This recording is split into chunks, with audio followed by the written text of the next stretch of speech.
ମୁଁ ସ୍ମିତା ଆପଣ ସମସ୍ତଙ୍କୁ ସ୍ୱାଗତ କରୁଛି ଲର୍ନ ଇନ୍ ପାଇପଲାଇନ୍ ଚ୍ୟାନେଲକୁ। ଏହି ଚ୍ୟାନେଲରେ ଆମେ ପାଞ୍ଚ ଧାଡିରେ ମହାପୁରୁଷଙ୍କ ଜୀବନୀ ବିଷୟରେ ଜାଣନ୍ତି।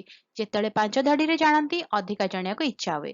ଯଦି ଅଧିକା ଜାଣିବାକୁ ଇଚ୍ଛା ଅଛି କମେଣ୍ଟରେ ଜଣେଇବେ। ଆମେ କଣ କରିବା ନା 10 ଧାଡି 15 ଧାଡି ବା ଲମ୍ବା ଏସେ ମହାପୁରୁଷଙ୍କ ବିଷୟରେ ନେଇକି ଆସିବା। ତାହେଲେ ଆଜିର ଭିଡିଓରେ ଆମେ ଜାଣିବା ଆଉ ଜଣେ ମହାପୁରୁଷଙ୍କ ଜୀବନୀ ମାତ୍ର ପାଞ୍ଚ ଧାଡିରେ। ରାଜା ରମନ୍ନା 28 ଜାନୁଆରୀ 1925 ମସିହାରେ ଜନ୍ମଗ୍ରହଣ କରିଥିଲେ। ସେ ଜଣେ ଭାରତୀୟ ପଦାର୍ଥ ବିଜ୍ଞାନୀ ଯିଏକି ପ୍ରାରମ୍ଭିକ ପର୍ଯ୍ୟାୟରେ ଭାରତର ପରମାଣୁ କାର୍ଯ୍ୟକ୍ରମରେ ତାଙ୍କର ଭୂମିକା ପାଇଁ ବେଶ୍ ଜଣାଶୁଣା। 4 ଦଶନ୍ଧିରୁ ଅଧିକ ସମୟ ଧରି ଭାରତର ଆଣବିକ କାର୍ଯ୍ୟକ୍ରମ ସହିତ ରମନ୍ନା ଜଡ଼ିତ ଥିଲେ ଏବଂ ନିର୍ଦ୍ଦେଶନା ଦେଇଥିଲେ।